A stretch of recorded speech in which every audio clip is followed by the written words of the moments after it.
And away from that, Sierra Leone becomes the 23rd African country to repeal death sentence after a long campaign to end capital punishment. The country's president signed a bill abolishing the death penalty, calling the death sentence inhumane.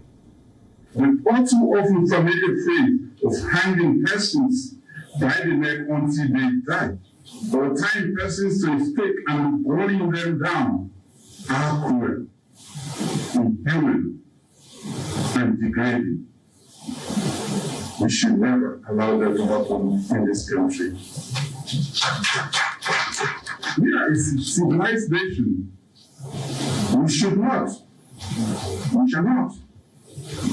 And we will never again execute any person in this republic of Sierra Leone. After long resisting a formal ban on capital punishment, the government announced abolition plans in May, and later in July the plan got the green light from the parliament. Under the new law, execution will be replaced with life imprisonment or a minimum 30-year jail term for crimes such as murder or mutiny. Sierra Leone, which is still recovering after decades of civil war, had frequently come under fire from rights groups for keeping capital punishment on the books, although there have been no executions since 1998. Death sentences were often commuted. As of 2020, 94 people were living under death penalty.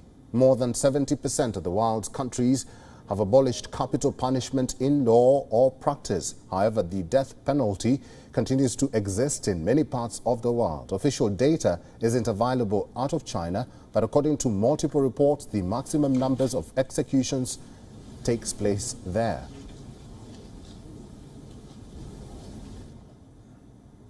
Shifting our focus to South Africa, where the largest opposition party, the Democratic Alliance, has apologized for the controversial election posters after it sparked anger for putting up election posters deemed racially inflammatory.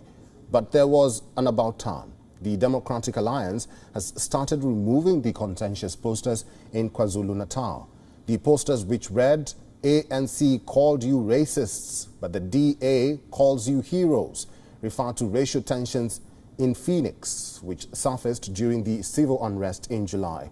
That killed at least 30 people. And in a statement released by the party, the Democratic Alliance said that the posters were to honor those who stood up to protect their properties during the July unrest. Meanwhile, the Democratic Alliance's KwaZulu-Natal chairperson, Dean McPherson, has issued an apology. In a statement, he said, and I quote, "In my sincere effort to honor the bravery and heroism of law-abiding citizens who were left to fend for themselves during the July riots and insurrection, the posters have regretfully caused hurt to some people. I am deeply sorry and apologize for this. Not only this, but the DA leaders have also publicly disagreed with the posters.